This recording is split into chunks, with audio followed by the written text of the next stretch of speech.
What's happening, friends? Just wanted to say thank you again to all of our Patreon supporters, and to let those of you know who have not done so already, you can head over to patreon.com/roadie-free radio, and for as low as $1 a month, you can subscribe to keep Roadie Free Radio coming out week after week, bringing you these incredible stories from the road and beyond. What's happening, roadies? This is Grace Royce. This is Ken Pooch Van Druden. What's happening, roadies? This is Sahir Hanif, and you're listening to Roadie Free Radio. What's up, roadies? My name is Larry Milburn, and this is Roadie Free Radio, your VIP pass to meet and greet the stars behind the scenes of the music and film business. All right, what is happening, roadies? What's going on? How are you? Welcome to episode 134. This is your host, Larry Milburn. I'm coming at you from a barn in Northwest Connecticut. Back in the barn. It's a rainy day, pumping this episode out. Of course it's a rainy day. It's been a rainy week. How are you guys? Listen, this guest I got right here today is all the way from Southern California, Mr. Sahir Hanif, tour manager, production manager, founder of Masters of Maple Drums and of Ghost Tech, a production and logistics company based out of LA. How you guys doing? How are you? Welcome. Listen, as I always say in one of these episodes, you got to look good when you're out there doing your thing, right? You can't be seen when you run out on stage to hand whoever it is a guitar or a change of microphone, or you're doing your gig. You got to look good. You got to spend a little cash to look good, because that's your job. You want to be hidden behind the scenes. So head over to stagehandsclothing.com, based in Chicago. This is a husband and wife team, guys, and they've created the one-stop shop for backstage professionals who are always working hard behind the scenes and count on high-quality, durable workwear. They got everything from men's and women's apparel and plenty of super cool tactical gear to keep you ready for the next task. Use the code ROADIE. Check out. Get yourself 20% off. That's ROADIE when you check out to get yourself 20% off your entire order. Yo, we got some birthday wishes right here. I'm going to start. Let's see how I'm going to do this. All right. Audio engineer Chris Musgrave, happy birthday to you. Guitarist Joe Michaels, happy birthday to you. Singer, songwriter, founding member of Blood, Sweat, and Tears, Steve Katz, who was on the show very early on. Happy birthday to you, my friend. And I've got one more special happy birthday shout out. This is a personal touch one right here. Here we go. Ready? All the way up in Ithaca, New York, the production manager of the State Theater in Ithaca, New York, Mr. Rob Natoli. This is a special shout out to you, my friend. Happy birthday, brother. Keep doing it. Keep just cranking it out. You're doing a hell of a job up there. That's what I hear. A little birdie told me you're doing a hell of a job up there. So happy birthday to you, my friend. For those of you that enjoy cannabis, I may be one of those people. I'm not gonna deny it. All right. If you enjoy the cannabis, there's a phenomenal film right now that I just watched, wrapped it up last night, called Grass is Greener, directed by Fab Five Freddy. You can find this on Netflix. It's got a hell of a cast. You got Snoop Dogg, Be Real from Cypress Hill, a bunch of folks in this film.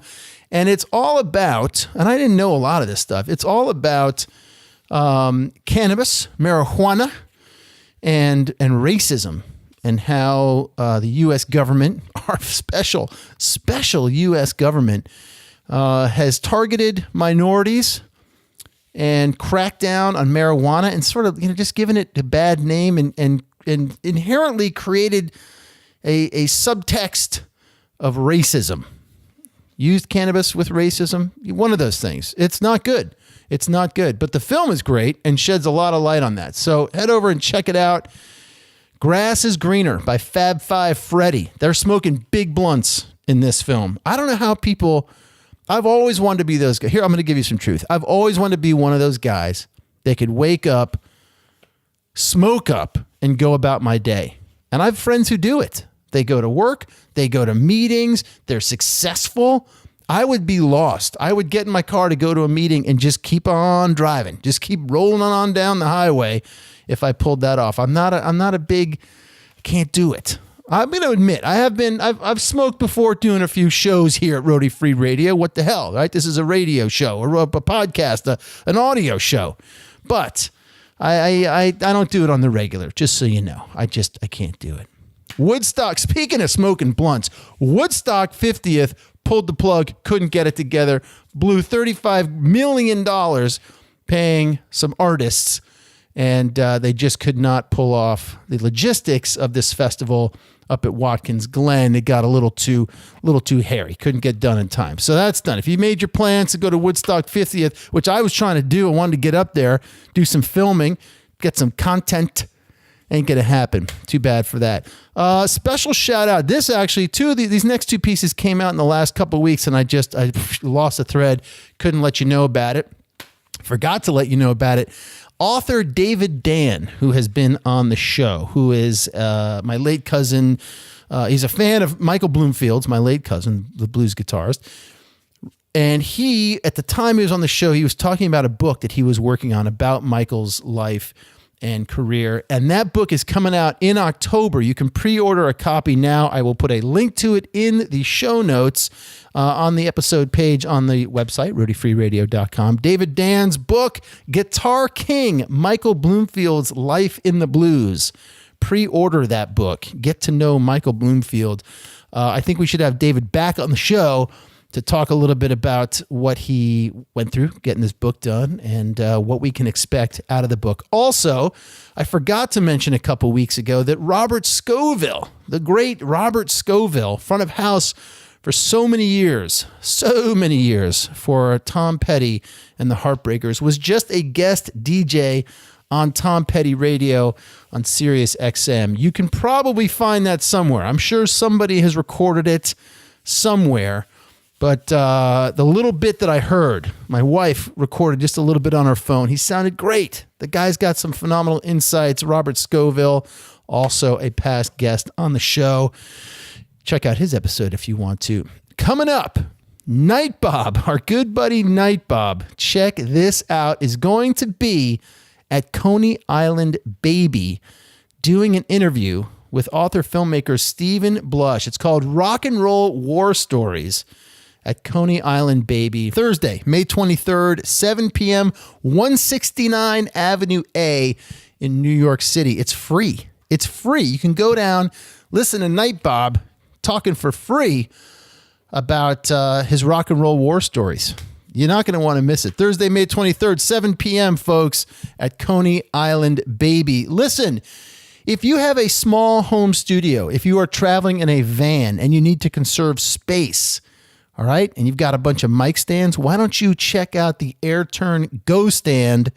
It's one of the best collapsible, full-size collapsible mic boom stands you can find on the market through AirTurn. Since 2008, AirTurn has been manufacturing wireless products such as Bluetooth pedals and multifunction remotes, supporting hundreds of thousands of customers in over 40 countries. They have a wide range of products to choose from, including the AirTurn Go Stand, one of the best portable mic stands on the market that I use on this show on a regular basis. Head over to airturn.com, use the code ROADIE to save yourself 10% off your entire order. That's everything in the store now. Before, it used to be 10% off just a few select items. Now they've given the go-ahead. If you use the code ROADIE, you get 10% off everything in the store. That's ROADIE. Get yourself 10% off your entire order. All right, also coming up May 29th, it's a Wednesday night at Mulcahy's Pub and Concert Hall in Wantagh, New York. There is a memorial concert for Todd T-Boy, Confessore, tour manager and stage manager. The night will be headlined by Night Ranger. He was with Night Ranger for the last 10 years as their tour manager. This is, again, I just think it's one of the coolest things. That's why I'm talking about it every week. I'm not getting anything out of this except promoting this night to go and support the life of a fallen road warrior, Todd Confessore. Wednesday, May 29th, Mulcahy's Pub and Concert Hall, 3232 Railroad Avenue, Wantagh, New York. Todd was with Danger, Trickster, Kiss, Stone Temple Pilots, Marilyn Manson. It's going to be an awesome night, man. Check it out, Mulcahy's Pub and Concert Hall. Also, wanted to let you guys know, coming up, Nathan Lively, who was also a guest on the show. You all probably know Nathan from his blog and website and podcast called Sound Design Live. He was a guest on my show. I was a guest on his show. Every year in June, he does a phenomenal event called the Live Sound Summit. It's 2 days coming up this June 2nd and 3rd. June 2nd and 3rd. It's a Sunday, Monday. All right. This is practical education and community building for live sound engineers and the pro audio industry, offering 16 hours of training from 17 different experts. These are the folks that are going to be on the show: Ken Pooch Van Druten, Thomas Newman, Alex Milne, Robert Scoville, and Carl Winkler. That's just a few of the folks. I was trying to get it together to do one of the days. I don't think it's going to work. Having some scheduling issues. Things are tight these days, but this is an amazing, amazing event. Head over to the website. I will leave a link in the show notes, and you can find all that stuff there. Nathan Lively, Sound Design Live, the Live Sound Summit, June 2nd and 3rd. You're not going to want to miss it. All right, listen, today's guest, let's do it. This is a long episode. Here we go. Sahir Hanif is a tour manager, production manager, industrial designer, creative director, studio drum tech, drummer, and entrepreneur. He's the founder, as I said, of Masters of Maple Drums, Ghost Tech, a full-service production and logistics company. He's from California, Orange County. His dad is an award-winning composer and multi-instrumentalist. We get into a lot of this stuff. He started his company. He started this company at 14 friggin' years old. He just knew, and he jumped in. We had a hell of a lively chat this week via Skype, and I'm so excited for you guys to check it out. It's a long one, so buckle up. Hang in there. I hope you have a long commute. And I want to leave you with one last thing to let you guys know about. Those of you that have a beard and you're looking to tame your crazy facial hair, check out my friend Chris Wilson, the audio wizard over at Show Pro Beard Co. He and his wife have created their very own unique formula of beard balm. It not only performs well in terms of health and nourishment, but it also provides the control, shine, and pleasant aroma that any bearded professional would appreciate. Now, these are non-waxy, all-natural beard balms that will leave your beard soft, smooth, and nourished. Choose from a variety of natural-smelling scents like morning wood, through the woods, chain motor oil, and, of course, original unscented. Use the code RODI. You get yourself 20% off your entire order. I use these things every morning. I don't even know what the flavors are on the scents on the bottom. I can't remember anymore. I just put them on. Smells great. Gets me going for the day. All right, here we go. I love you guys. Mr. Sahir Hanif. Hit it. Call yourself a roadie. Call yourself a roadie. Call yourself a roadie. You're making drums, dude. Your passion for this stuff goes back to being a kid, I guess, and growing up with a father who was a composer and a multi-instrumentalist. So who's your dad? Yeah. My dad is my dad.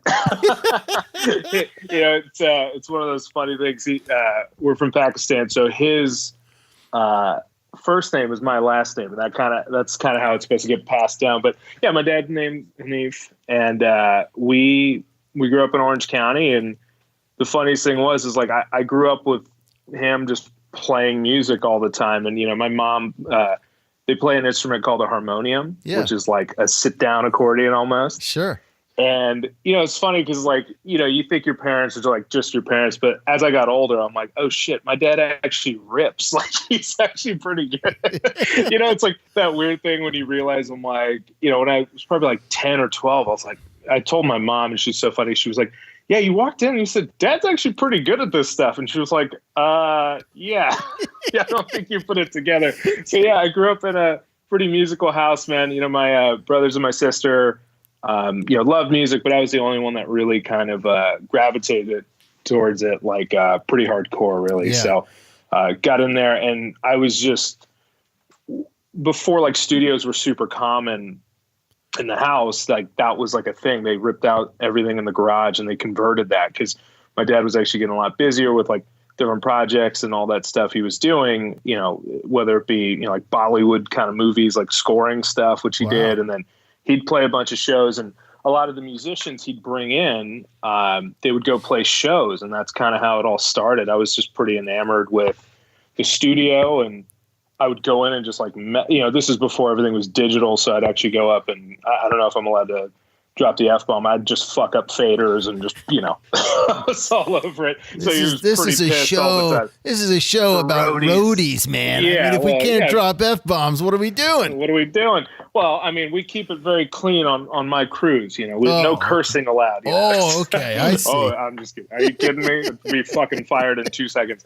But that was the thing. You know, I used to go into the studio and mess with stuff all the time. And then when he'd do live shows, you know, my brothers and I were like baby roadies. We were like loading up the van with like, you know, the giant fucking JBL speakers before they could be low profile. I mean, I look at boxes now, you know, we have like D&B rigs and stuff on the road. I'm like, holy shit, these are tiny. I remember those speakers were so big back in the day. It was crazy.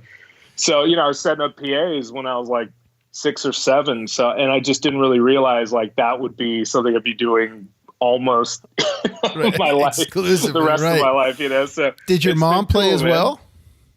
My mom would play mainly at home. I mean, she wasn't like out there ripping like my dad was, but yeah, my mom always playing something, and then there was always music in the house, which I loved, you know, and it was like a pretty big spread, you know. My oldest brother, I remember he brought home like a Sex Pistols record, and I was like, oh shit, what is this? And then, you know, my middle brother, you know, was just ripping like Wu-Tang and hip hop. And then, you know, my parents would have all these like classic guzzles from like India and Pakistan. And I was just like, man, this is the weird. And to me, it was normal. But my friends used to be like, man, you know, my parents blast fish. And like, that's what the fuck is all this? So it was actually really cool, you know, getting that spread. But yeah, we'd soak it all up. But yeah, mom would just mainly play at home. She wasn't, you know, out there like doing shows or anything. Right. It sounds like your dad and your mom were open to the whole mix of everything. Or was your dad more like, no, listen, this is God's music, or, you know? What I mean?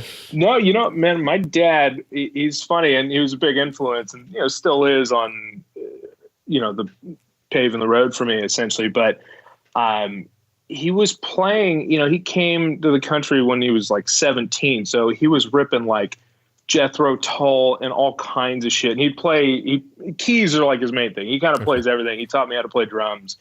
But, you know, he was playing the B3 back in the day too. So all that shit in the 70s, that was his jam. So, you know, he wasn't really particular on like, this is, you know, Indian classical and this is it. So I got really lucky in that sense too. So, you know, when I got super into like Metallica and all that stuff, you know, my dad would just like listen to stuff, and my parents just love music too. So I got really lucky with that. There was no right or wrong. And, you know, I remember, you know, not to jump around here, but later on down the years, you know, I started working for Jacob and the Wallflowers. We went on tour with Clapton. I just remember getting my parents tickets to see Clapton, and my dad was like, holy shit, this is nuts. Just like, and now it's cool, you know, some of the bands we work with and you know, some of the stuff I'm doing, you know, they come see it and they're just like, man, this is crazy, you know, especially when it's like a band they actually like. It's very cool to get them to come and check it out. So it's very cool. So I guess conversely to that question that I asked, you know, was he also like, hey, that stuff's great, Sahir, but here is, like, you got to know where it came from for us. Yeah. You know? Absolutely. Yeah. I think that, you know, typical, like, you know, teenagers and, you know, all that kind of stuff. And, you know, you can see me, not everybody else can. I'm very brown. So when we grew up in Orange County, I didn't really realize, like, we were that different until I was like, oh shit, yeah, we're like totally different, you know, which is fine. I mean, it's all good. Yeah. But it was one of those things to where, you know, they ended up kind of like being like, yeah, you kind of need to know like what's going on, you know, where you came from. And, you know, this is what we grew up on too. And this is what we like. And, you know, in the beginning, I was when I was a kid, I was like into it. And then, you know, teenage years, I was kind of reluctant of like, no, I got to go like rip rock records. You know, I can't really listen to dad shit. Right. But that only lasted about a year or two because I really enjoyed it. You know, even still, like, you know, guilty pleasures, I'll put on like some rock and all that kind of stuff, and I'll just like rip it in my car, and people will be like, "What the fuck is this?" You know? But it's cool. It's cool though, because now people are just into everything, and like with Spotify and shit, like you can literally listen to anything. So it's not as weird as it used to be. Because before, you know, you and I both know, like 15 years ago, like Spotify didn't exist. You'd actually have to like go do work, and you'd have to go get a CD and pop it in. So it was much more like you almost had to commit to it. You know, it's like if I was putting that shit in the CD player, I was like, all right, friends, get ready to get weird. You know, now it's just like you can shuffle in 2 seconds and it's fine. You know, it doesn't matter. What, when's the last time you bought a CD? And what last time I bought a CD? Last time I bought a CD was actually 2 days ago. And it was a record I worked on. And I'm very proud of it. Is Social Cues by that band Cage the Elephant. I drum teched on that record actually. So I always make it a point to like, you know, I usually get like a vinyl or something if they're pressing them, or like a promo copy, but I always make it a point, if I worked on the record, if I work with the band, or if I really like the band, I will go find the CD or Amazon it or something, because now it's really hard to find CDs, which I didn't think so. I went to Best Buy, and it was like, they almost looked at me like I was crazy. The kid straight up was like, you can just get that on your phone, right? And I was like, well, yeah, I get that. Right. But it's not as much fun as interacting with you fucking slack-jawed American youth. Let me tell you how it was. Back in my day. Right. You know, like I remember 8-tracks, motherfucker. Yeah, exactly. I mean, a little bit before my time, but yeah, sure. You know, I remember all that shit. That was the thing. And I had to literally Amazon it. I went around town. I could not find anything for the life of me. So I had to order it online, but that's okay. It's funny. You mentioned Fish. I just bought, I'm reading this Fish biography. Okay. And I grew, that was my time. Like in 1990, I started as a freshman in college, and that's when like Blues Traveler and Fish and Dave Matthews and, you know, Black Crowes and like all this, you know, Nirvana, all that shit hit right then. And so I'm reading this book, and I'm like, man, it's taking me back. And so I went when I was in Brooklyn a couple of weeks ago, and I bought at this great little record store, Music Matters. For anyone who lives in Park Slope, it's called Music Matters. Go get some vinyl and stuff. $4. I paid $4 for a Fish CD from back in the day. And it's been in the car, and it's been actually a funny experience because, you know, the CD right just stays on in the car. So it's like, sure. If you're driving for a week, if you haven't changed your CD, it just keeps going round and round, and just like you just find it actually helps you find more things in the music or revisit things. Sure, if you haven't, like on repeat. Just like on repeat. Whereas I find like a Spotify or Pandora or whatever, you know, it's there, it's gone. You're flying through it, and that's the thing too. Like I used to love, and I still do. You know, like opening it up and like seeing like the art and like liner notes and like, you know, I used to, and sometimes I still do if I get around to it, but you know, like following along the lyrics to the song, and like, oh, that's what he said. Right, you know? It's like, it's so cool. Yeah. But do you remember when CD players used to, like the CD used to get stuck in the car? Oh, yeah. Because that was insane. It was like, you had no choice. And then you used to have to like fuck up the CD, you'd put like the paper clip in and just, you know. I remember same thing when I was a freshman, I got to school, I met this kid. Oh shit, I can't remember his name. He had a Volvo, and he didn't have a CD player. He had a tape deck, and he took a Discman. Remember the Discman? Oh yeah. And he Velcroed it to the top of his dash, and ran one of those fucking tapes in there that was on the endless loop. Oh man, that thing, that was like. And if you look at it now, it's like you could Bluetooth anything. It's like the most bizarre shit. Crazy, right? It's crazy. But it's like, great. I love it. It was the normal. It was the best. It was the best. So so how old were you? So drums were the thing at an early age it took hold, or did you start gravitating toward the keyboards? It was drums. Yeah, you know, I played guitar for a hot 6 months, and then yes, you know, from when I was 5, I was like, yeah, this is not for me. Right. No, you know what? No joke. My brothers took me they brought home they got a Metallica VHS, and I remember it was a year and a half in the life of Metallica is like the title of it. And I still watch it all the time, by the way. Shout out to Lars if you're ever listening, my man. But I remember, and that was the making of the Black Album. They had documented the whole thing, and it was the wildest shit. And I remember my brothers, we watched it, and it literally blew my head off. And I was like, I got to do that. Yeah. I just remember Lars playing like that crazy double bass kit, looking all kinds of crazy. And I was like, that's it. And I just remember I told my parents, I was like, I want to play drums. And, you know, my mom was like, we just got you this guitar, you know, like, what are you doing? And take it back. My dad was like, okay, well, you know, okay, sure, let's try it out.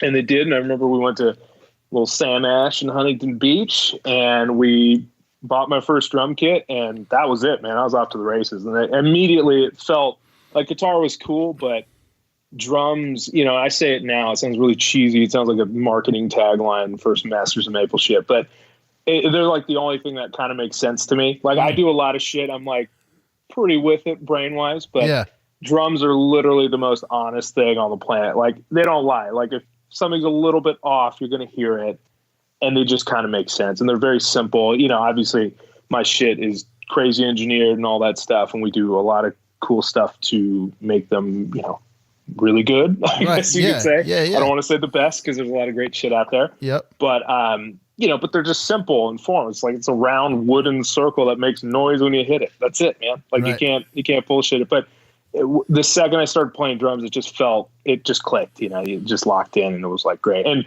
yeah, I'm self-taught. Like I don't know how to read music. Unfortunately, that's something I wish I could do, and I kind of mess with it now. But you know, my dad taught me a few things, but it's just kind of, you know, I could kind of mimic like songs, and you know, that was it. And that's kind of how I skate through. So that's how you learned to play songs, was putting on an album.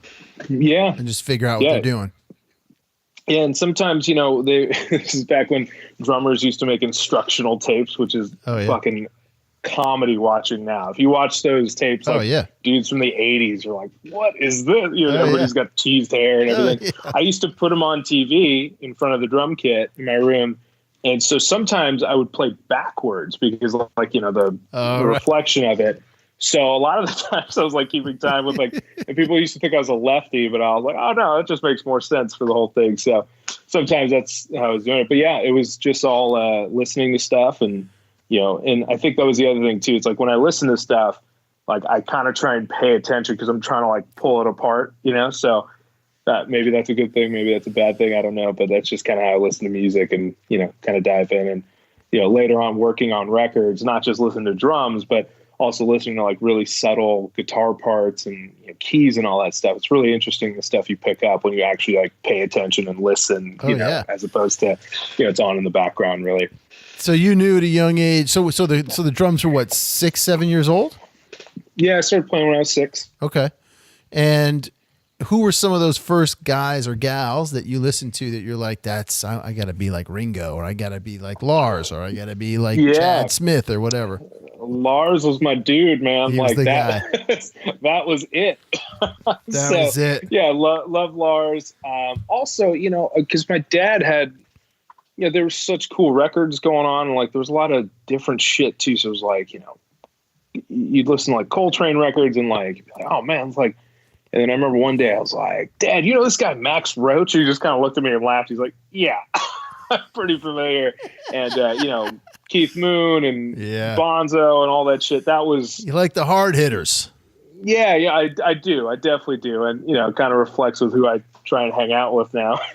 But, you know, everybody's got kind of a heavy foot, which is cool. But yeah, you know, I liked it all, man. It was cool. And I like pop music too. You know, like I'm not shy about that. I mean, I kind of loved everything. But yeah, like Ringo, and then also like the studio cats that my dad, you know, kind of got me hip to, like, you know, obviously Hal Blaine and all these great guys playing. And it was just like, man, these guys are, and that's when I kind of, you know, really basic shit. But, you know, as a kid, your mind was blown. I was like, you know, because you're listening to Lars and seeing it, and you're like, oh, that's how like a monster hits, and that's how you're supposed to hit. And then, you know, the concept of feel, and then you'd go to like a Ringo, and you're like, oh, he doesn't hit as hard. And I was like, oh, you don't have to, I guess, you know. Right, you learn to be more efficient. You go, you didn't have to hit as hard, and you know, it's just like playing with dynamics and all that kind of stuff, and that was shit you kind of realized, which was super weird and fun. So right, it was great. I recently saw Jason Bonham on a Howard Stern episode with Sammy Hagar, and he was playing one of those his little electric kit thing, the pads, which was insane. Yeah. How great that thing sounded. Sure. And he was talking to Howard about how his dad, John Bonham, could play his baby kit, and yet it still sounded like John Bonham. It was almost like a guitar player picking up a guitar. They have their touch, they have their thing, and you still know who it is. So when your dad has all these, you've got the studio in your house, you got all these guys and folks coming over to record at your house. Were there drummers that came through there that you were like, oh, Dad, hey, man, show me how to do this? Or I watched this session. I'm like, whoa, what were you doing there? Yeah, a little bit, but essentially a lot of this stuff was like, just straight Middle Eastern stuff. So it was just like tablas going on left and right. Yeah. And sometimes he would actually have me like, when I was like 8 or 10, like kind of getting the hang of stuff. Because I was obsessed. The second I started playing, that's all I did. I didn't care about anything else. I didn't go play soccer or anything like that. I literally would come home and rip drums for like 4 or 5 hours. Like that was it until they told me to shut up, basically. Right. Like I had to turn it off or go do homework or pretend to do homework and just think about drums all day. Yeah, and that Lars's was pretty poster. much it. That was it. I remember the Tama flag, the guy at Guitar Center was like, he knew I was so obsessed with it. I still have it too. The Tama like scroll poster was like a satin like silk thing, and it was like Lars when he had short hair. I remember that was like my shit on the thing. And I was like, one day, there we go. So let's fast forward because your resume is pretty hot, dude. I mean, you got thank you. You got some hitters on the resume. Have you gotten to work with Lars? I got to meet Lars, and it was through Cage the Elephant guys again. So they're on the same management. And a few years ago, the night before the Super Bowl, when it was in San Francisco, it was like Metallica's home turf. And, they played the stadium, and Cage opened for them. And I remember I got to say hey to Lars, and, Jared, the drummer from Cage the Elephant, was like, dude, should I tell him? Because fun fact, Masters of Maple, my drum company, is actually named after Masters of Puppets. Oh, that's a real thing. Wow. And that's a little known fact. But at the time, we were just making drums out of maple. Now we make stuff out of everything. Yeah. But my brother was like, well, dude, just, call it that. I was like, oh, it's actually kind of cool. And that's literally how it came through. So Jared was like, dude, you want me to tell him? I was like, fuck no. Are you kidding me? Like, dude, he's going to look at me like I'm nuts. Like, don't do that, But it was super nice. And, people have their opinion of him, but it was a lovely guy. He was super nice. Couple minutes, and I was like, that's all I really need. That's great. I didn't tell him about drums or anything. I was just like, dude, nice one.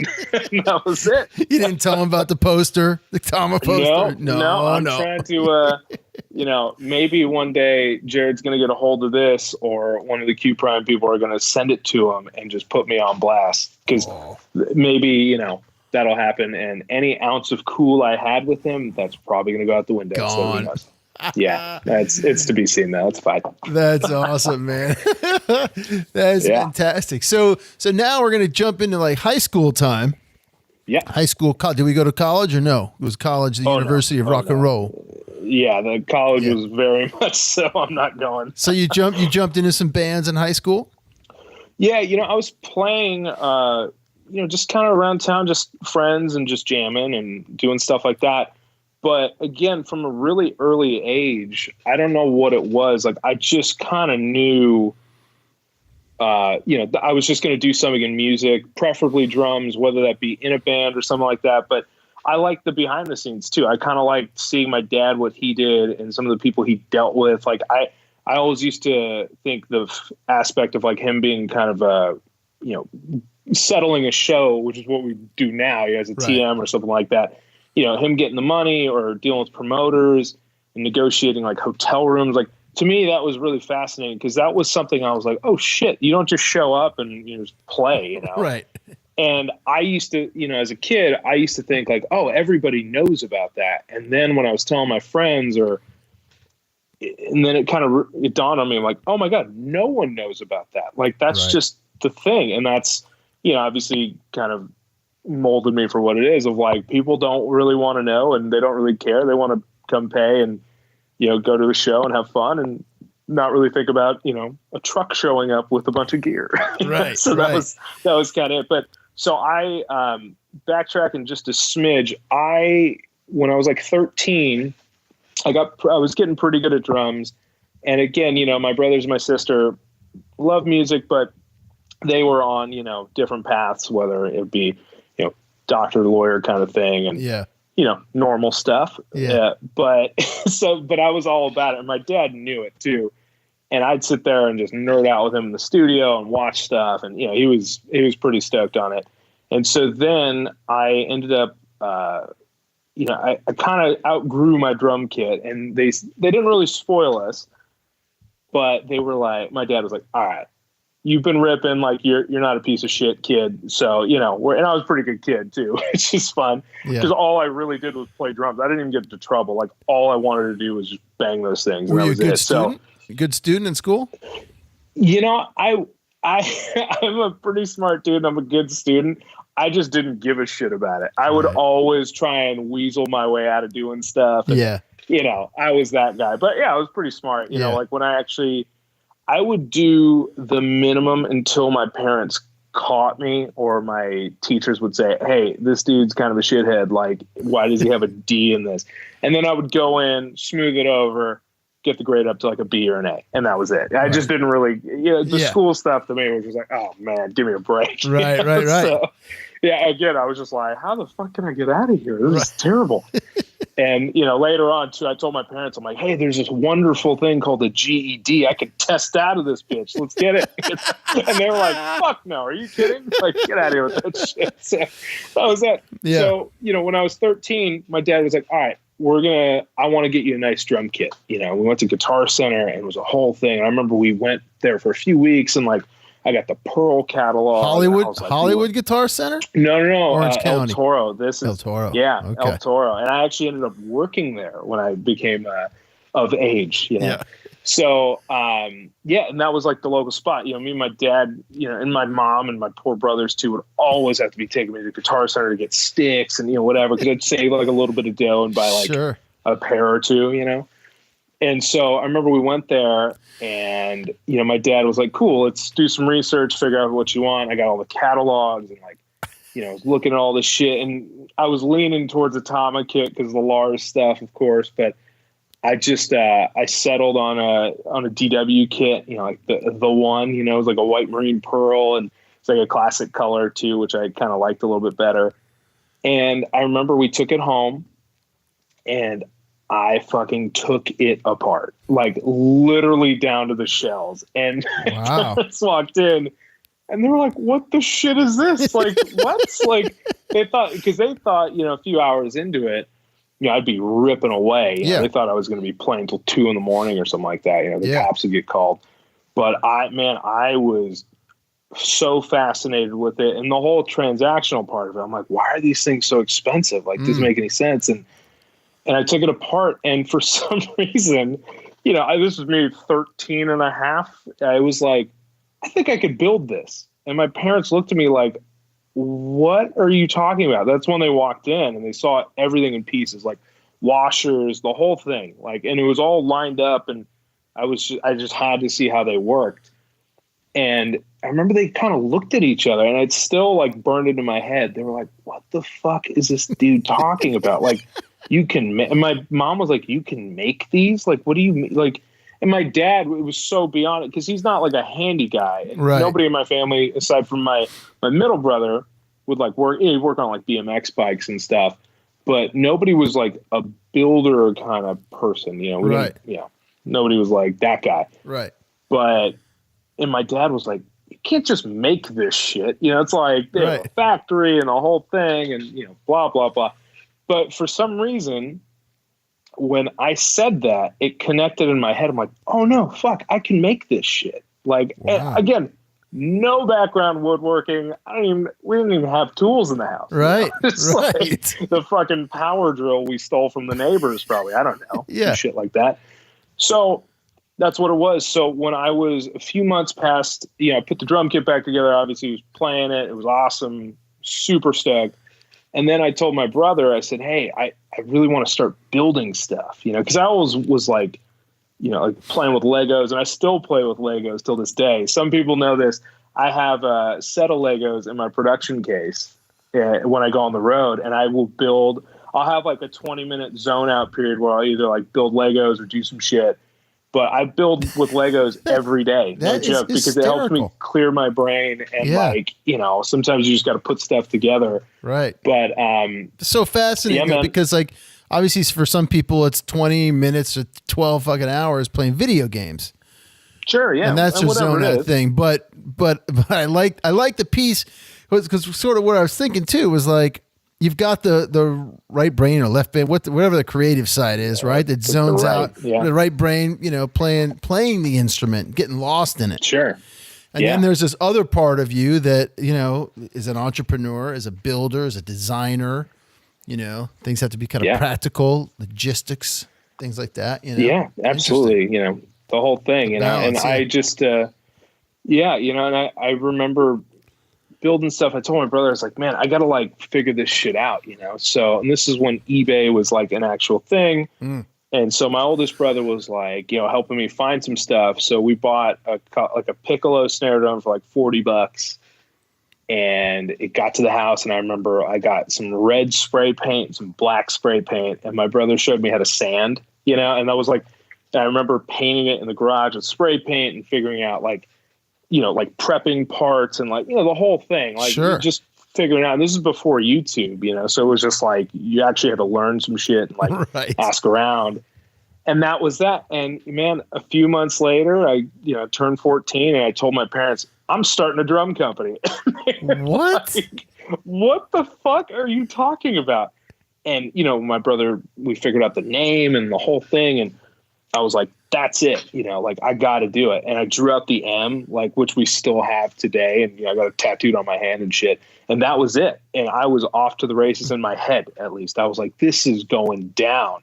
Wait a minute. So at 14, you started Masters at Maple? I did. I started Masters Maple when I was 14. And my parents, actually, my sweet mom, my mom took me to City Hall because unbeknownst to them, they just thought it was a thing. I was starting to hustle. Like I always had the hustle going on. I was always trying to get into something. I had sold my first snare drum, which I had no idea how to build. I had no fucking idea where to get parts from.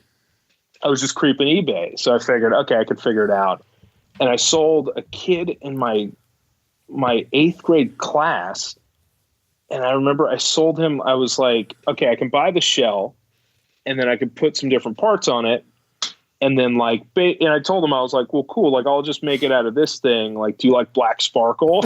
He was like, yeah, dude. And I bought an old, like, I can't even remember the brand, but it was like, the holes were single. So I was like, cool. I could find lugs that could fit that. And then I sold him the drum, and he was like, his parents gave me a fucking check for $500. And it was to Masters of Maple. It wasn't even to me. So I was for one fucking drum? Parents, yeah. And I was like, hey, I sold the drum, and they both looked at me like, what are you talking about? And my parents were like, you got to give them the money back or whatever. And then my dad was like, no, this, you could figure it out. Like, just, figure the shit out, I guess. And I was like, yeah. And so my mom had to take me to City Hall, co-sign the business license to get a DBA. And then she took me to the fucking bank, and I got a bank account. So at 14, I was rolling, baby. I had a company. Oh my God. Concerned. Wait, I'm still floored that you sold them a snare drum? Yeah. For $500. It was horrible. It wasn't even cool. Because this is before I even knew what a snare bed was. And that's like a groove you have to cut so the wires catch it. It was a shallow floor tom that I had bought. And so it sounded like dog shit. And then I remember checking out snare drums, and I literally had to put it into a perspective of oh my God, there's a little bit of there's a groove, and that's why it buzzes. That's why snare drums sound the way they do, and the wires connect there. Right. And so I told him, I was like, oh man, I fucked up. I got to take it back. And he was like, oh yeah, it sounds cool. It's really rattly. I was like, this poor bastard. I didn't even know what I was doing too. And I remember, recutting it, and then it sounded great. But that's literally how I learned. There was no YouTube. There was no, nobody really, I didn't live in Hollywood, so there wasn't a bunch of drum guys around. The guys Right. at Guitar Center, bless them, were, this is back when they actually knew a couple things, and no offense to anybody Sure. now, but, it wasn't like a chop shop like it is now, to where right. like get in, get out, transaction stuff. Like people knew some stuff about drums. Yeah. But yeah, I didn't know anything about the intricacies or like the nuts and the bolts of stuff. I was just learning as I was going. So that was it. So yeah, I started. You remember that Masters kid? when I was 14. You know that kid's name? up? You still in touch with that kid? No, I don't think I am. You got to get that drum, dude. No, I'm not. You got to get that it drum. back. Well, that was like a piecemeal one. I have the first few snares and kits at my parents' house. They still have them. Okay. And they live there. Mainly because, like, I just was like, if they come here, like, they're going to get fucking lost in the shuffle or something like that. So it was that. But yeah, and then I was like a freshman in high school, and I was like hustling drums and like trying to figure shit out. But my parents knew. They were like, this dude's nuts. Like, he's not, my brothers and my sister were really studious and, followed rules and shit. But they knew, like, I was just a little bastard back in the day. Like, I was a good kid, but I was like, for some reason, I just thought the rules didn't apply. So I was like, cool, I could just go on the road. And, some of my friends' bands were like starting to do stuff, and like they'd go play little shows. And, my dad was still doing shows too. So I was still doing road shit, which is really cool. But then I felt like I lived like another life because I was playing like high school football, and like that was cool. Right, but there was a minute where I was like, I don't really. It's fun, but I just knew like something else was kind of on the horizon. So, when I started getting a better grip of like, how to build drums, I bought a few shells and put them together and drilled them out. And, I had a little workshop going on in my parents' backyard and then eventually in the garage. And so I used to, this is fucking crazy to think about, but I used to go, I didn't have a bunch of money either. And, my parents were very like bootstrap it. You want to do it, go figure it out. My dad's like that. And, both my parents taught us to work hard, and that was it. And my siblings are very hardworking too. But I got enough money, doing gigs around town and like odd jobs or whatever. So I had 2 snare drums that were cool at the time. I thought were the shit. And so I used to go to the 2 venues I could get into. One was Chain Reaction, which is like kind of like a Orange County, like legendary, like pop punk scene. Like, all the Drive-Thru Records stuff came through there, and all those bands kind of got their start. And it was an all ages venue, so you can get in. I was fucking 15. So my oldest brother, poor guy, had to chauffeur me around all the time.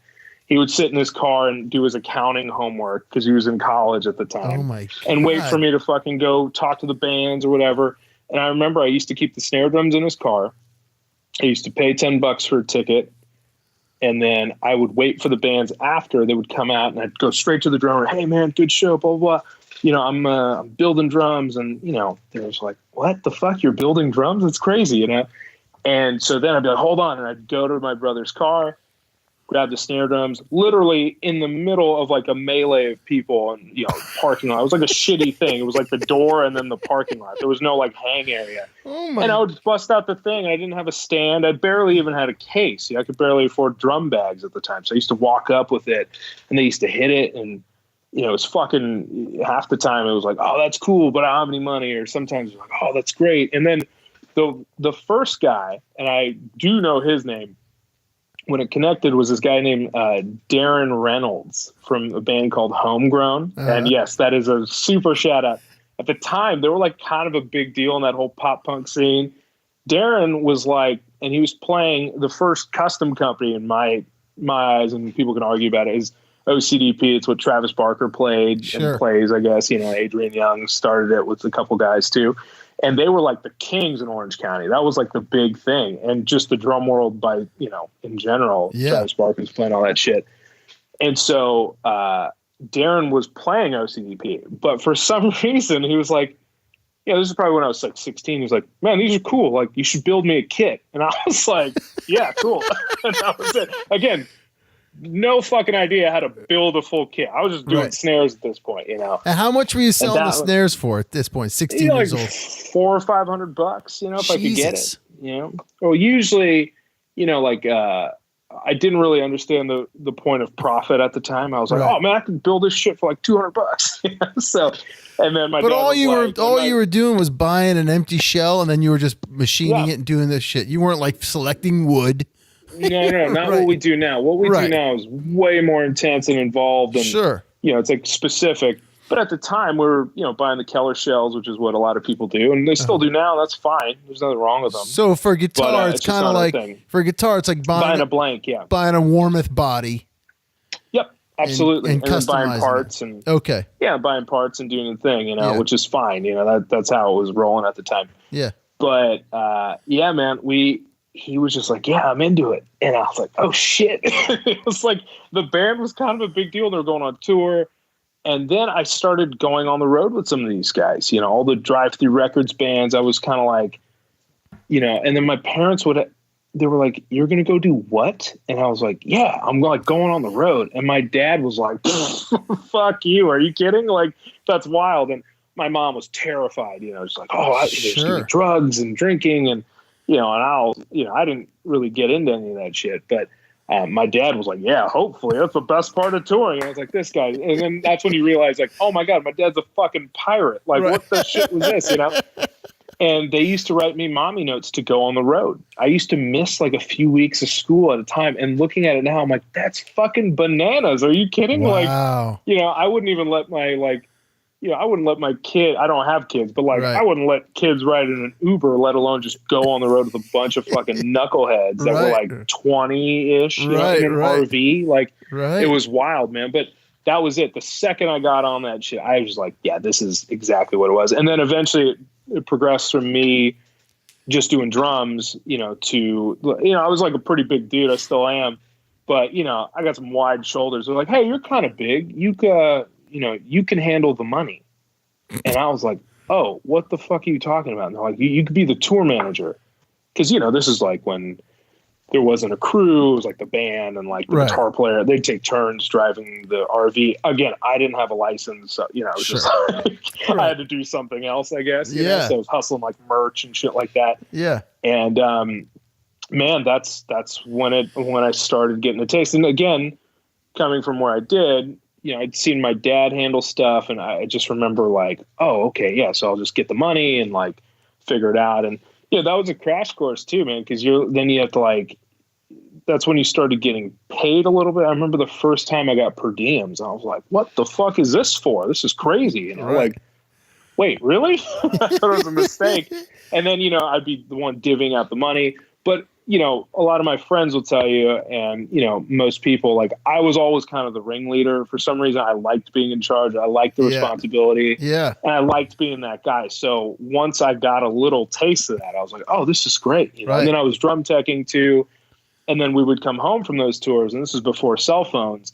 My answering machine, my brother's answering machine, we had a separate phone line, be lit up by the time I got in, and that was cool. And I'd be getting orders, so how were you advertising? This was before the websites, right? It was literally word of mouth. I think MySpace was just starting to get popular. So I started a company, MySpace, but man, it was just like, hey man, I'm Chuck from, Cleveland. And remember I saw you at the show and I saw the snare drum. We talked and I want to buy one. And I was like, fuck, this is crazy. So I used to come home and catch up on homework and build some drums. And then I would go back on tour. And that was literally the rest of my high school career. That was it.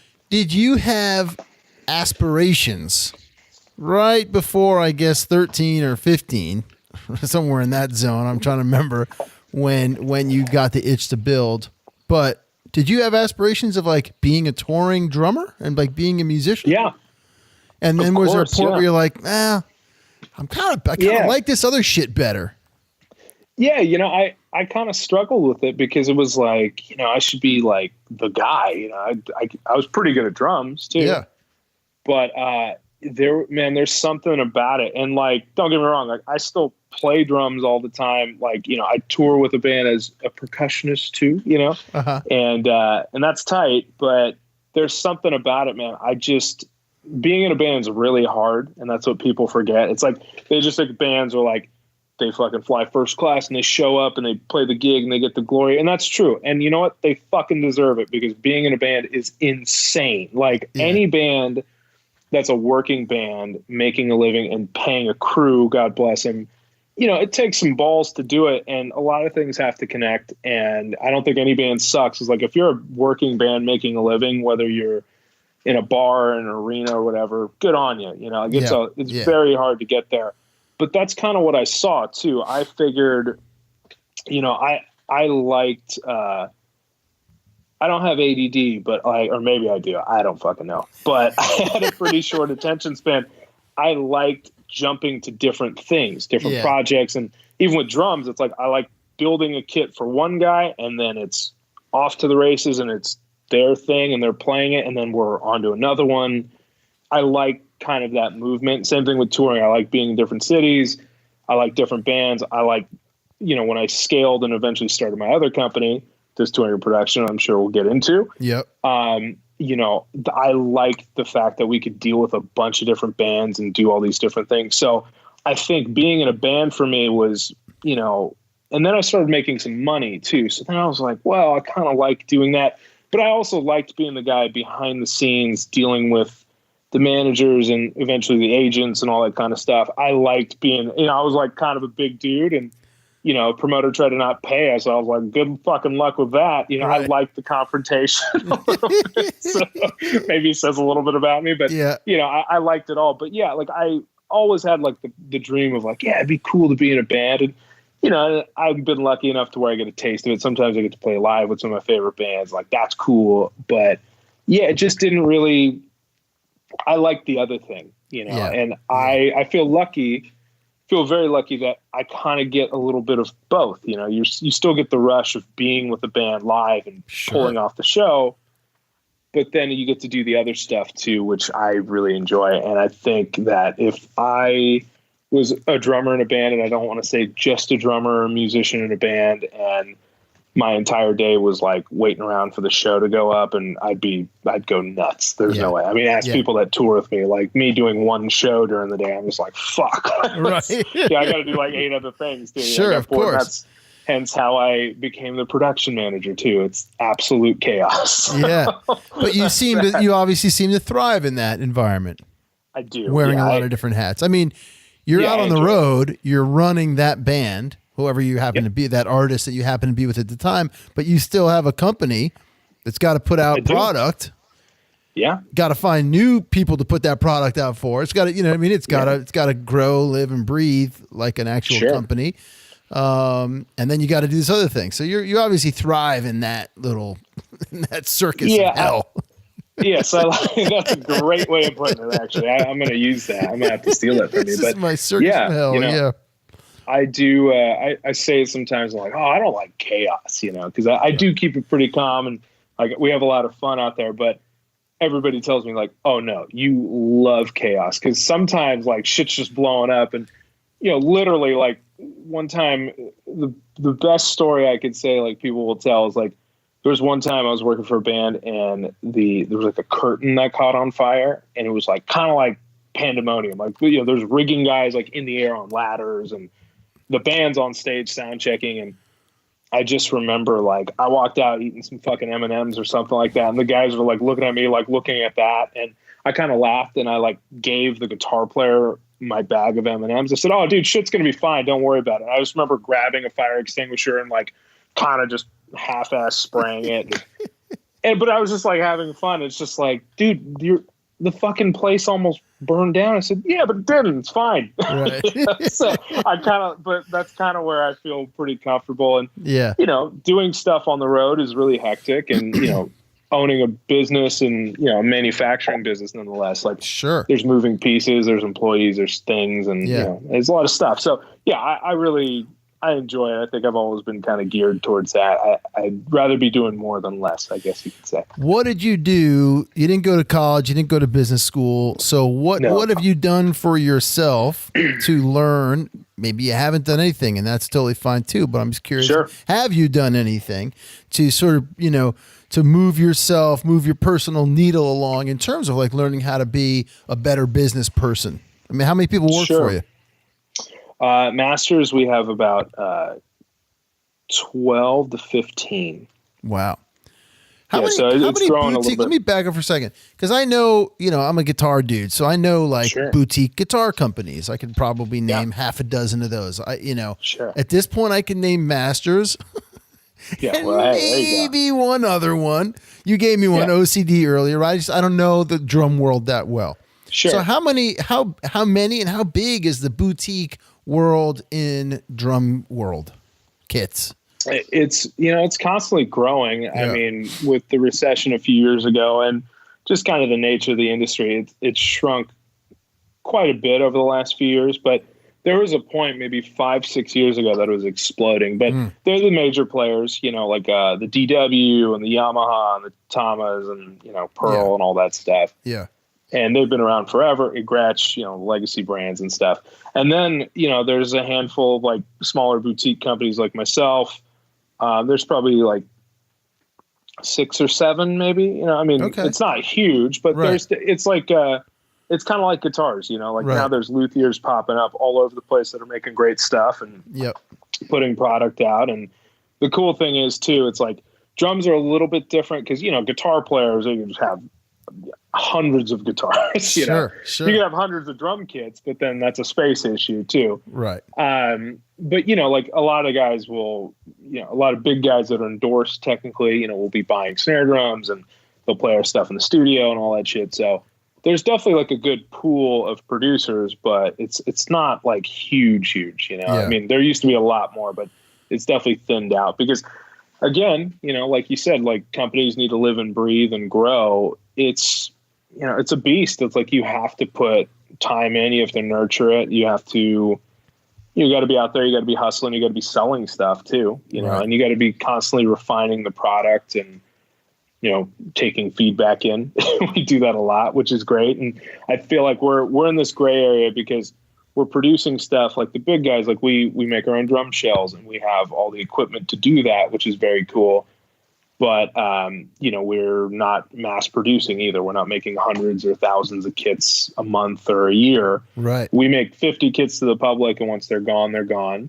Wow. Granted, that doesn't include like artists and backline companies, but last year we did right around 200, which was a shitload for us because everything's a one-off piece essentially. We have like a series, like an old school look and a new school look, but each drum shell is kind of engineered to do a certain thing. So yeah, it's quite a bit, and they're all handmade. We make them here in LA, so it's a lot of work, but yeah, it's crazy, man, but you kind of have to really put the work in. And there were times where, it's not been easy, Sure. Nothing ever is. But yeah, there was a time too where it was just like, well, road stuff is like a lot easier. You just get paid to like show up sometimes, once you kind of start getting bigger gigs, it was cool. But for me, I got lucky to where maybe 6-7 years ago, everything started to connect. All the younger bands I was working with were starting to become cool. And, then people just like, started buying stuff. It was like, wow, this is kind of cool. And then, I think I totally lied to my parents and I said I was going to college when I really wasn't. And so that was my college career, basically just bullshitting around. They thought I was going to community college. And by like year 4, they were like, hey, shouldn't you be done by now? And I was like, oh, here's the thing. But it was really liberating. And I think that, that was also where I was at the time too. Like almost kind of like maybe I could just do road stuff, or maybe I could always go back to school. But to me, it was kind of like the way I thrive, like whether it be like we're talking about in the chaos and all that stuff, where I really come alive is when I have no fucking safety net. And that's what I realized. You kind of have to, risking it always, like no second chance. Like that's kind of how I do my shit now. And the other thing is too, man, when art and commerce have always kind of fought each other, but when you kind of stop caring about the money and just about doing cool shit that you're really proud of, I know it sounds really basic, things just started connecting. When I stopped worrying about the money and like, well, my company's got to be huge and big. It's just like, well, fuck if I care. I don't know, I'm like, I don't know how this is going to work out. So let's just go for it. And that's just what it was, man. I just went full on with it and it was great. And when I kind of told my parents like, hey, I'm not really going to school, it's like maybe when I was 21, And I really just grabbed the reins and said, I'm just going to fucking do this and I'm going to smash whatever I can. And that was it. And it's just been kind of a rocket ever since. You know, it's been pretty wild. Were there things that your dad, having been in the industry, pulled you aside ever along the way and was like, listen, let me give you the real skinny on this shit? Oh, yeah. Yeah. Yeah. He told me how rotten the business was. And he just said, yeah, you might want to go do something else, you know?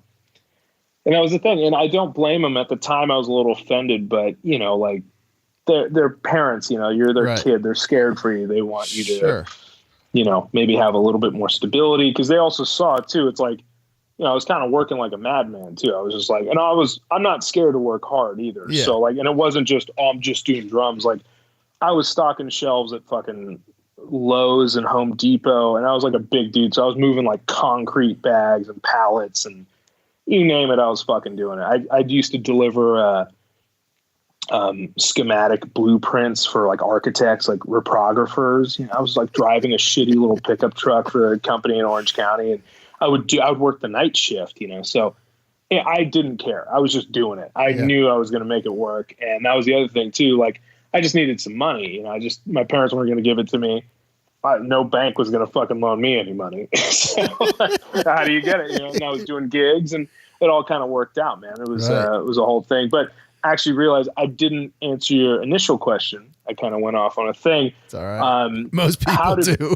Yeah, well, that's okay. That's the show. The whole point. Yes, that's the best. Yeah. But how I would say I try to better myself as like a business person and all that. Again, I didn't go to business school, didn't go to college. I was lucky enough. My oldest brother is like, he was like a CFA, you know, chartered financial analyst, like pretty smart numbers dude. And I got lucky. My other two brothers are lawyers. So I kind of figured out some business shit pretty fast. Got a lot of good advice from them.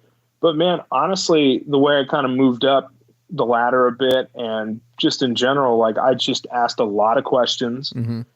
And I read a shitload too. And I kind of taught myself how to do everything, you know, and I was eventually, now it's a different story. You know, you get enough money and you get enough stuff going on. And I, just like with touring, and many of the listeners can attest to this, it's all about the people, you know, you find good people you trust and you put your faith in them, and hopefully it works out, and great, you know, and you just go with your gut too. You know, you just do that kind of shit. But given, you know, kind of what we do and some of the people you get introduced to and all that stuff, I got lucky, and you get introduced to a lot of great people. And I honestly, when the internet started becoming like a thing that we like live off of, you can kind of get to almost anybody too. And I also too, I don't really think I can't get to anybody. I don't know. It sounds like a cocky thing to say, but sure, you know, if you want to get to somebody, you could figure it out, you know, usually working in the music business, you know, like 8 weirdos that know this one guy that can, you know, knows an accountant or something like that. So I was just hitting up business people too, you know, like, years ago, we partnered up with Hurley Studios, you know, like the clothing brand. Yeah. They built a studio in their complex, which is in Orange County. And we're still partners with them today, which is great. But Bob Hurley's become like a really good friend and mentor of mine. And, you know, he sold his company to Nike for like $1 billion. So it's kind of like, you know, okay, this is probably a guy whose brain you want to pick. And, you know, we stay in touch, and, yeah, that's been the thing, man. But, you know, really, it's just been kind of working hard and honestly just getting your ass kicked. That's the only way I've been able to become a better business person. Making mistakes, not being scared of owning up to them. You know, I think that's the biggest thing. I'm happy to be like, oh, that was my bad. You know? And that I imagine, you know, having talked to a bunch of tour managers and production managers and whatnot, people on the road, that's not just reserved for being a business owner of a company. That is also, or whether you're front of house or whatever, right? Like if you fuck up in any of those other positions on the road, the best way to deal with it is to just take it on the chin and earn it and own it. Yeah, you got to own up to it, man. And that's part of the thing too, of like, you know, I think of myself as like a pretty with it kind of dialed guy. I'm very thorough. Yeah. I'm really fucking intense when I work on stuff too. You know, I demand like excellence because that's what we're getting paid to do. And I have something to prove too. You know, if I'm going to do something, I want it to be really fucking good, you know, in any regard. But that's just the thing. Like I make mistakes all the time, you know, like, cause we're human and we're out there doing stuff and things change and you just never know. Yeah. But I'm not scared to just be like, oh yeah, that was my bad. That sucks. But that's just the thing. It's like, but when I was younger, I used to like kind of be like, oh, you kind of got like posture of like, oh yeah, that Sure. wasn't, if it's like, no, dude, just fucking spade a spade. You fuck up. It's fine. It's all good. Doesn't matter. So when that wasn't enough, you decided to start Ghost Tech. Yeah. So Ghost Tech that was like, it was actually really random because it's become like a thing now. And like, I say that kind of surprised every time. I'm like, oh my God, we're doing this now. Like, that's wild. It started as with the drum company at the time when all the bands are starting to blow up and stuff, these were also bands that I thought were cool, but like, people were starting to figure out, oh yeah, they were cool. So then, and they maybe had a song that was blowing up. And then what ended up happening was they were like, hey, we need like a tour manager. And I was like, well, I can help you for a little bit. Or they'd have like a tour manager that was a bro or something like that. And they're like, oh, we need to ship gear. Like, how the fuck do we do that? And I was like, oh yeah, I know a guy that can do that. So I was doing all these like random things, beyond the call of the drum guy. Right. And I was starting to get paid for some of that stuff too, because I realized I was like, oh my God, it's a shitload of work. Like I need to get paid for it. And, it's fine. And my accountant was like, dude, you can't roll all this through the drum company. This is insane. Like you have to start something. I was like, yeah, whatever. And then taking things on the chin and learning stuff the hard way, I got that tax bill and I was like, oh, you weren't kidding. So I had to figure out how to separate things and, do things correctly. And so that's just what ended up happening. So eventually it was like, I want to say, maybe recall the age of like, when I was like 23, 24, just to be like, okay, I'm going to start something. And that's about the time when my touring career started really taking shape of like actually doing like big kid tours, if you want to call it that. Yeah. When I was about 22, I got in touch with, somebody that became one of my really good friends in real life too, not just like touring, but Jacob Dylan and Wallflowers and Jack Irons, who was a client of mine and still is, played for the Chili Peppers and Pearl Jam and all that stuff. Yeah. Jack got hip to my drums. I introduced him to the bass player of the Wallflowers, who he had me come drum tech on a few records. And a few months later, I was in Nashville drum tech and Wallflowers record, which was like the craziest shit. Because I was like, this is nuts. This is like a band people actually know. I mean, right. I remember watching the One Headlight video when I was a kid, and I was like, these are some bad motherfuckers. They're in suits. Like, that's kind of cool, And that was years later, I'm like hanging out with them in the studio. And I just remember, I started doing more stuff for the guys, and then they offered me a gig going out as the drum tech for the Wallflowers. But then that quickly became, I tried to put my nose in everything. So it was like, hey, we need a stage manager. Yeah, I'll do that. And then, hey, we need to, our front of house guy was like, hated advancing. He was like, I fucking hate this. I was like, I'll do it. And I didn't even know what advancing on that level really was. Wow. Yeah. Before it was like, we need like a case of beer and we'll use whatever mics you got. It's fine. Yeah. But that was great because that's when you learned about audio and like, oh fuck, what is a lighting plot even? Like I didn't know what that was. Sure. And again, learning on the fly, but not being, I wasn't stubborn. I didn't have an ego, and I would ask, you'd meet some good people where you just clicked with on the road, whether it be locals, and I'd be like, hey, can you help me do like a lighting plot? Cause I got to do a rider, It's like, that was the biggest deal. I was like, fuck, I got to get this rider done. It was like intimidating at the time. Sure. But me being me, I wasn't scared of a challenge. And I also thought I just could do it. I was like, oh yeah, I got this. No problem. It's like, I could build a drum. I could do whatever, it's fine. So, and that was the thing. So you kind of just learned as you went. And, then given, who Jacob's dad is, the Bob, which is great.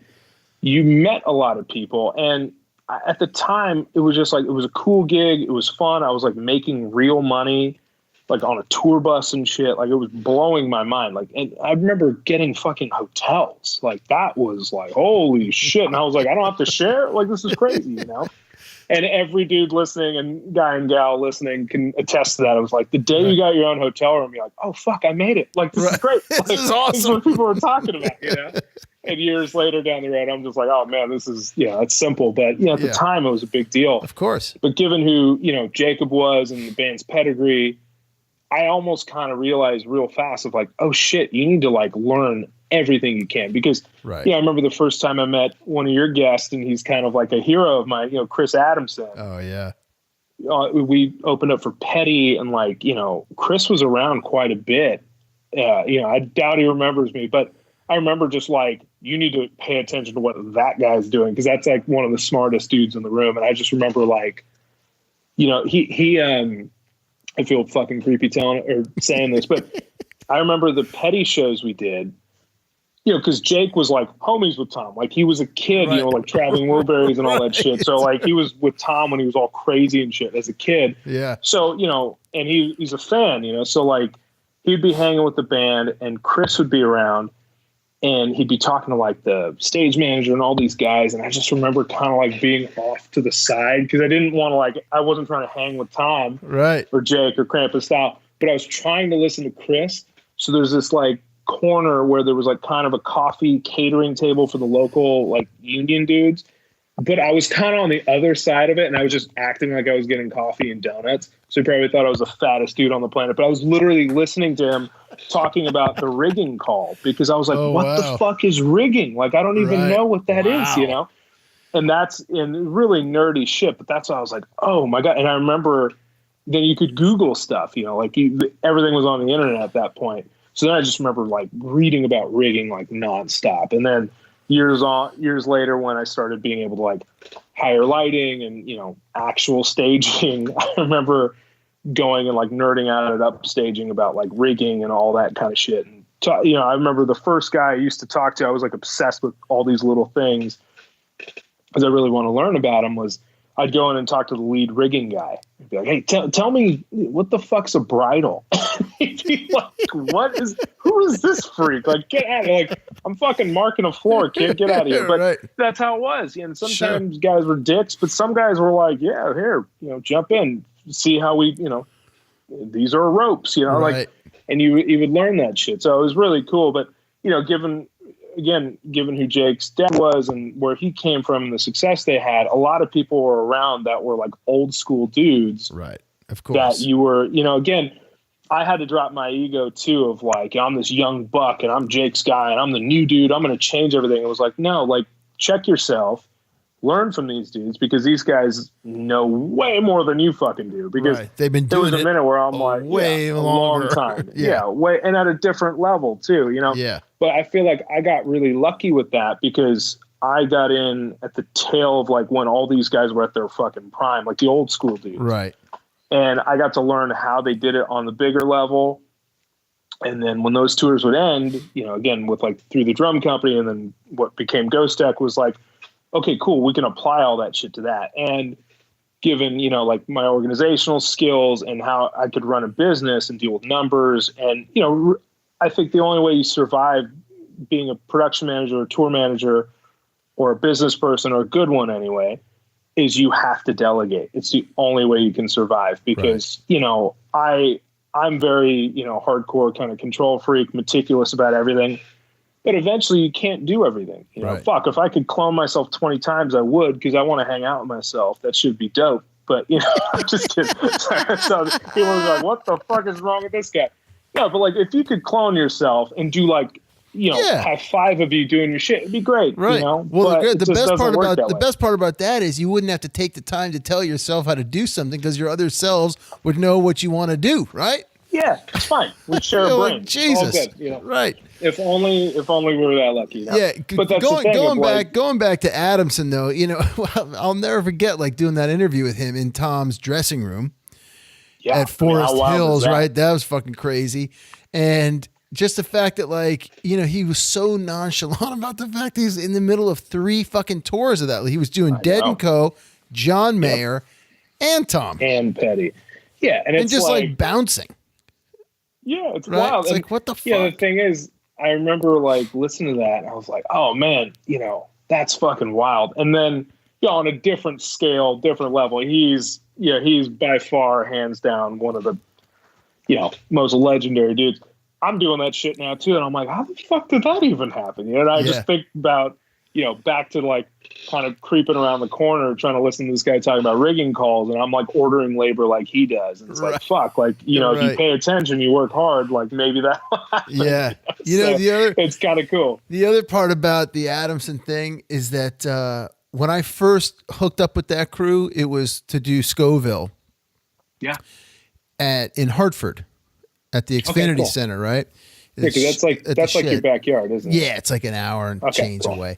And just the way the place is set up. I mean, obviously I came down like the outside where the buses go down, and there's a lot of trucks and all that kind of stuff. But when I went to Fort, and I didn't stick around for loadout. Sure. So when I did Forest Hills, though, I was there by myself. I did Looper and Adamson, and I stayed for the end. Cool. And I was so floored at the end when I came around the back, and the music stops or whatever, right? And it's just like, bam, a fucking whole city of people. Hats. The hard hats come out of everywhere. Yeah. But all the amount of shit in the Army, and I was like, oh, that's what that guy's in charge of, right? Because when I got there, like around sound check or whatever, it was like pretty chill for him. Sure, yeah. His shit kicked in, 11 o'clock, right? It was like, whoa, and these fucking work lights went on in the back by the tennis courts. Forklifts everywhere. Forklifts, and you're like, oh, right, that's what it takes to put on a show this size, Yeah, no, and it does. I think people usually look at me during the show. They're like, "Oh man, you must be freaking out." I'm like, "Fuck no, are you kidding?" That's like the only break I get. Right. I'm like, I'll hang out, like, kind of zen out, and be like, "Okay, cool. Like, this is what we're about to get into." And then load out. I feel like load in, load out. God, I sound like such a fucking road dude. But that's where you come alive, and like that's fun. Like dumping trucks and like. Shit being fucked up and like, the lead truck driver just yelling. It's just like, to me, that's like really fun. But, I will say still to this day, and, I've been lucky enough to where it's like I started in van and trailer clubs and then, sheds, arenas, whatever now. And it's like, it blows my mind that all this shit packs up into trucks and you unload it, and you build it, and people come, they're all happy you're there. You get through the day, there's so many people doing different things, and then you pack it up and you go to another city and you do it again, and it all comes out of trucks. It just fucking blows my mind. And I've done thousands of shows now, and I'm sure, a lot of people listening can probably say, it's a tough job, and, sure, blah, blah, blah. You can hate it, but it's the most bizarre shit. Like, to me, it's like magical. I'm like, I don't get it. Like, it's still here. Like, we built it again. Like, how fucking cool is that? It's like, I'm like whimsical about it because it just blows my mind. It's the craziest shit. And like, the amount of planning and local people and like truck drivers and managers and money and all that stuff. Like, it's really kind of remarkable that, you could get something built like that and it just travels. Like, it's just mind blowing to me. I still just don't even understand like how this happens. And I probably should, because I'm the guy in charge, but it's just like, it blows my mind. It's so cool. Every day you're just like, holy shit, this is like a thing, It's great. It's just a thing. And I'm part of it. Yeah. And I had a vision when I was a kid, and I figured out how to join this fucking circus of hell. Yeah, it's great, and it's very cool because, my biggest thing is too, it's like, when I became like an Adamson, I'm not comparing myself to him at all, but when he was one of the guys, him and like a good friend of mine and my production man crush, Robin Scott, he's like a legendary dude too, but he's out doing like Snow Patrol, and he did like Avicii and all these great things. When I was first learning about like, what the fuck does a production manager do? And I was like, oh, that's the dude. Like, I want to be that guy. Cause that's like right up my alley. It's chaos. Sure. It's, managing people. And I tour manage as well. And don't get me wrong, I like that too. Yeah. But I like the nuts and bolts of stuff. And, sometimes too, it's like, it's more fun running a crew of 70 than 5 dudes in the band. Tour management, I can do either a little more babysitting, right? Where production management is like the logistics of like building a city. Yeah, totally. And, you're babysitting a crew, which sometimes that's kind of nuts too, because everybody's the fucking best at this job. Right. Right. So, which, that's fine. There's nothing wrong with that. Yeah. But I feel like, there's a little bit of like, oh yeah, this is crazy. And it's like a lot of nuts and bolts and A to B. And, you're responsible for like moving people and gear and, the whole nine. So it is pretty cool. But yeah, like the TMing part, again, I still do it, but I kind of like both. They both have their moments too. It's like maybe a little bit more fancy work and, maybe flying big chair, like that ain't bad, but that happens on both ends. So that's cool. But exactly. It's definitely cool. But I remember paying really close attention to those guys and then also being like, oh my God, I'm a fucking hack. Like, I can't even call myself a production man. I don't know shit. And this is like when you're 23, 24 and like some fucking wide-eyed kid of like, and I was pretty with it. I was organized. I was on top of it. I was working really hard.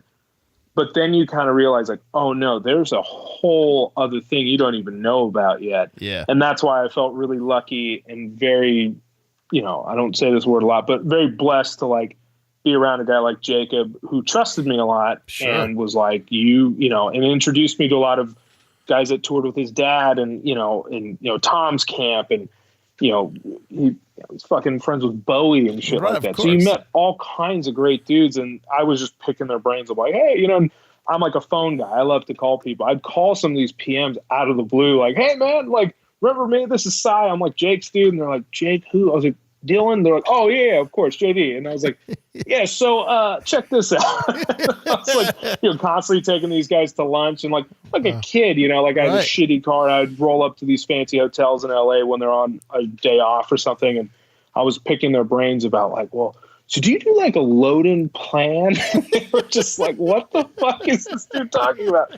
But that's what it was because I was in the middle of it too, because I'd be pulling from whatever I could learn from these guys and applying it to the bands I was actually on the road with at the time. And, building drums for and doing all this different shit and helping, get things from A to B. But eventually the drum company started growing and I kind of leaned on my relationships with that because, we're also moving, tree logs from the middle of nowhere. And I was like, okay, well, if I can do that, I could get a fucking amp to Cleveland or something. It's not it's not really that daunting anymore. You kind of take, you take the grandiosity out of it, I guess. Right. And, at the end of the day, that makes it a lot easier. You're just like, okay, cool. This is all doable. It's fine.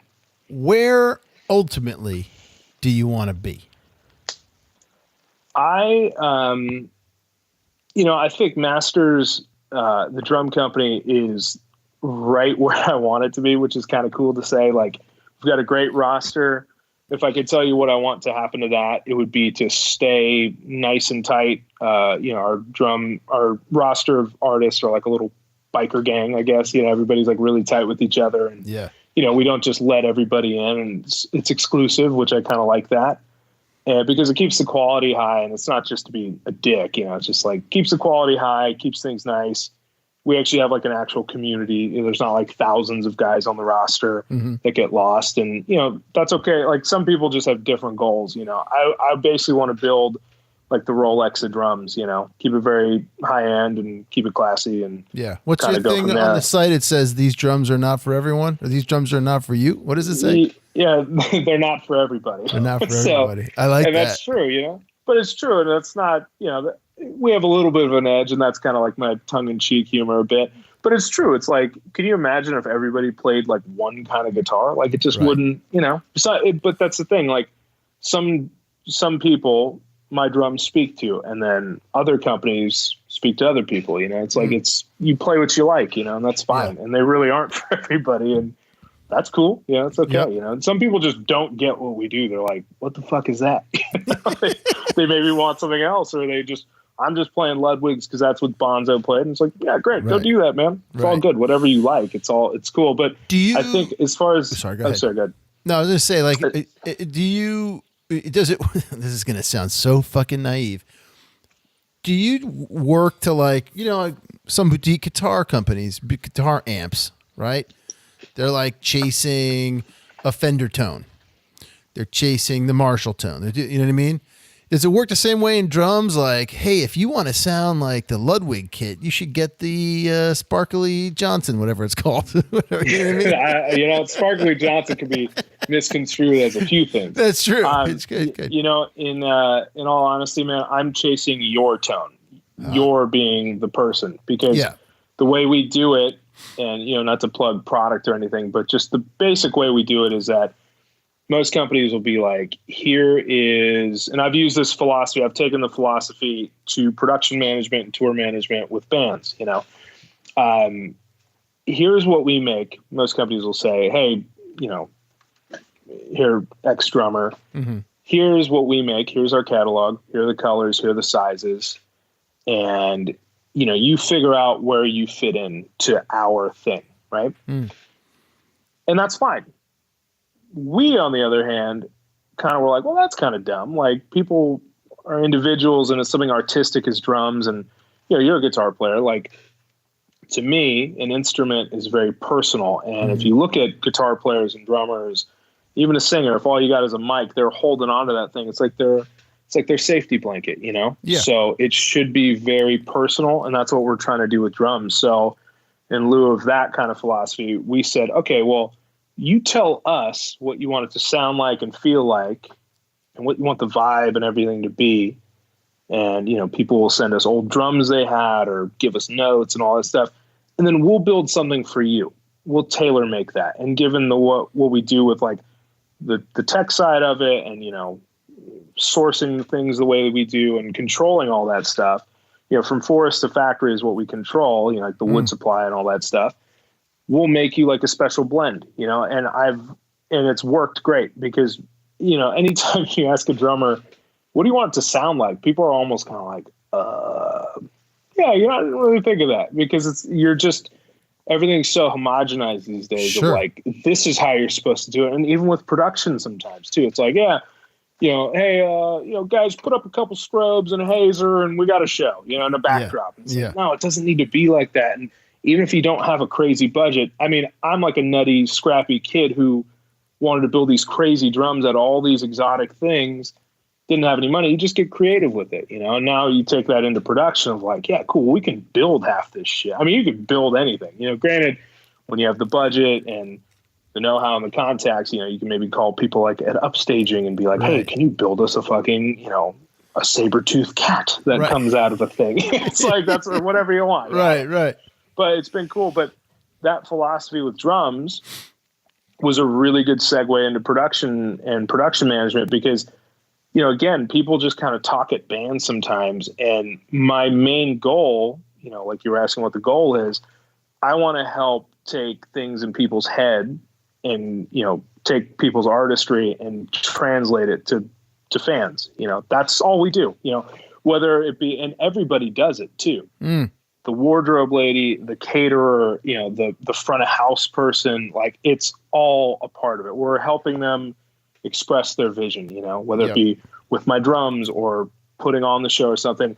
I like to really get in with bands and get into their head a bit and like really listen to what they want to do, and luckily now, like you have a little bit more, more connects and all that stuff. So you can help them get with the right people to build this shit, and really bring it to life, So to me, that's kind of what I just want to continue doing. However, the scale is always growing. The bands are getting bigger and like the stages are getting bigger and the shows are huge. And like, that's great. But eventually I think I'd like to be in a position to where we can really, that may be a continuation of like what the Ghost Tech thing is and we help execute it, but maybe get into a role where, you're kind of making be like a little bit of a rainmaker, like give a band a shot that needs the shot, deserves it too. Sure. And help them get out there, so whether that be on I don't know, I don't know the actual answer to that, but I do know one thing of like, I want to help keep bringing stuff to life. Like the ideas in people's heads, I really like getting them out into the world, whether that be with drums or shows. I like it all, and whatever creative vices we need to do or you need to use to do that. That's kind of where I want to be at. Awesome, man. All right, let's end on this one. You ready? Yeah. You get to climb aboard the Magic Time Machine tour bus. Okay. Right? And you get to drive on back to Orange County. Okay. And you've just come home and you've taken apart the drum kit and you find yourself there. And instead of your parents coming in the room to be like, what the fuck, you took the drum kit apart, it's you. And you get to stand there and see your young self on the floor with the kit all taken apart. What do you tell yourself? Keep doing what you're doing. It's going to be just fine. Yep. Cool. Yeah. That's it. Cool, man. That's all you got to do is just go get it. Go get it. All right. Awesome. Sai, I'm Thank so you, psyched man. this worked out, dude. Yeah, no, it's been a long time coming, man. Sorry, we were boomeranging a bunch. That's all right. It happens, man. You know, we're all busy, dude. We're all busy. Absolutely, man. Well, what a pleasure. Thank you again so much. And thank you for doing what you're doing, man. I think, Of course. yeah, I got hip to this whole thing, I think, by like a Facebook post or something. And it was like the Adamson interview. And I just got to say, I think it's so cool that you're doing what you're doing, because all these people are like, to me, everybody you have on, and some people are like, oh, you know, like the band they work for may not be as big, or it's all fucking fascinating to me. Right. Like everybody's got a cool story, and all these people that, you know, you're interviewing help make this shit go, you know, happen. So I think you're doing a great thing, man. So keep Thanks, it up. brother. And, you know, we're lucky to have a guy like you know, putting everybody out there. It's great. I appreciate it, dude. I appreciate you and giving me your time. And I'm sure you've got some drums to build and some stage plots and bridles to learn how to make. Yes, I got to learn how to tie knots. It's gonna be good. Well, I'm going to meet you at some point, man. We got to link up. Hit me up, man. Hit me up if you come east. All right? We'll do. All right. Thanks, brother. You be well. There you go, guys. Sahir Hanif, thank you so much, guys. Go out there, follow your dreams, do your thing. Stay tuned next week, episode 135 of Roadie Free Radio.